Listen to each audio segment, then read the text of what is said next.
والے ہیں یا جو میرے مزاج سے واقف نہیں انہیں میں نے تنگ نہیں کرنا، جو اپنے ہیں انہیں چھوڑنا نہیں۔ اپنے اگر ایک دوسرے کا منہ دیکھتے رہے، ہاتھ پہ ہاتھ دھر کے بیٹھے رہیں تو پھر مجھے زحمت دینے کی کیا ضرورت تھی؟ موبائلوں میں تو آپ دیکھتے ہی رہتے ہیں۔ جتنے انبیاء تشریف لائے،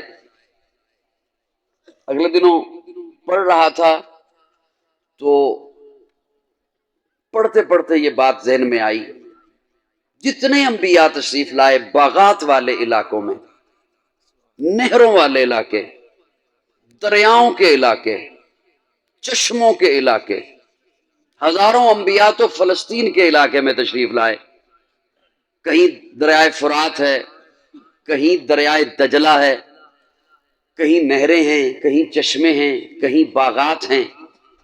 لیکن جب پیارے آقا کی آمد کا اہتمام فرمانا تھا میرے رب نے، تو حضرت ابراہیم کو حکم دیا بواد غیر ذی زر، ہجرت کیجئے پتھروں والے علاقے میں۔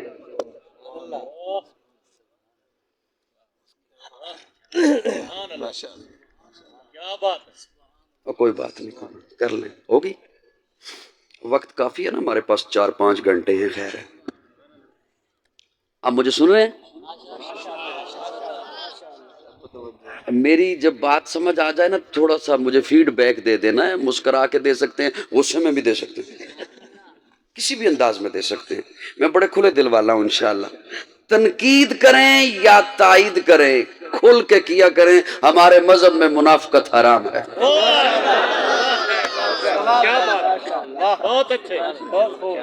جتنے انبیاء تشریف لائے، میرا یہ جملہ سن لیجئے، میری گفتگو ایسی نہیں ہوتی کہ وہ بندہ چل پھر بھی جائے، ایک دوسرے سے بات بھی کر لے پھر بیان میں شامل ہو جائے۔ علماء کرام فرماتے رہتے ہیں، میں طالب علم ہوں، میری بے رب باتیں ہوں گی، وہ ذرا دھیان سے سنیے گا۔ جتنے انبیاء تشریف لائے، باغات والے علاقے، نہروں والے علاقے، دریاؤں کے علاقے، چشمے کے علاقے، میرے آقا کے لیے اہتمام فرمانے لگے ہیں۔ میرے اللہ حکم دیا حضرت ابراہیم کو ہجرت کیجئے پتھروں والے علاقے میں، اور جب حضرت ابراہیم وہاں پہنچے تو نہ جہاں پہ چشمہ ہے، نہ دریا ہے، نہ نہر ہے، نہ باغات ہیں، نہ کوئی سبزہ ہے، نہ کوئی انسان ہے، کچھ بھی نہیں۔ پھر چلتے چلتے جب بالکل میرے آقا کی آمد کا وقت قریب آ گیا تو ذرا اس جگہ کو دیکھیے کہ زمین بھی پتھر کی، پہاڑ بھی پتھر کے، وہ جو لوگ تھے ان کے دل بھی پتھر، ان کے ہاتھوں میں بھی پتھر، ان کی زبانوں پہ بھی پتھر، ان کے دل بھی پتھر، ان کے ہاتھ بھی پتھر، ان کے خیالات بھی پتھر، ان کی سوچ بھی پتھر، ان کے معاملات بھی پتھر، ان کے ہاتھوں میں بھی پتھر، ان کی زبانوں میں بھی پتھر۔ اللہ، ہر نبی باغات والے علاقے میں، ہر نبی نہروں والے علاقے میں، میرے آقا کے لیے اتنی مشکل جگہ، میرے آقا کے لیے اتنی دشوار گزار جگہ، اللہ فرماتے ہیں ہاں، جس میں جتنی پاور ہونا اتنا اس سے کام لیا جاتا ہے، جس میں جتنی پاور رکھی جائے اس سے اتنا کام لیا جاتا ہے۔ میں نے محبوب کو پتھروں والے علاقے میں بھیجا، میرے جملہ ضائع گیا ابتدا میں نے یہ آپ کا اشتہار کا عنوان پڑھا تو ذہن میں آیا۔ اللہ فرماتے ہیں میں نے محبوب کو پتھروں والے علاقے میں بھیجا اور فرمایا محبوب انک لعلی خلق عظیم، اخلاق میں اعلیٰ بنا کر بھیجا ہے۔ محبوب انہی پتھروں کو تو اب اٹھانا ہے، انہی پتھروں کو تو سوز دل عطا کرنا ہے، محبوب انہی پتھروں کو تو لالا کا جگر عطا کرنا ہے، محبوب انہی پتھروں کو تو ذوق بندگی عطا کرنا ہے، محبوب انہی پتھروں کو تو اطاعت والا بنانا ہے، محبوب انہی پتھروں کو تو ہر در سے اٹھا کر ایک در پہ جھکانا ہے، محبوب انہی پتھروں کو تو اعلیٰ بنانا ہے۔ میرے آقا نے پھر اتنا اعلیٰ بنایا، اتنا عرفہ بنایا کہ پھر حضور خود بول اٹھے امتیوں اب انہیں پتھر نہ سمجھنا، الصحابی کالنجوم۔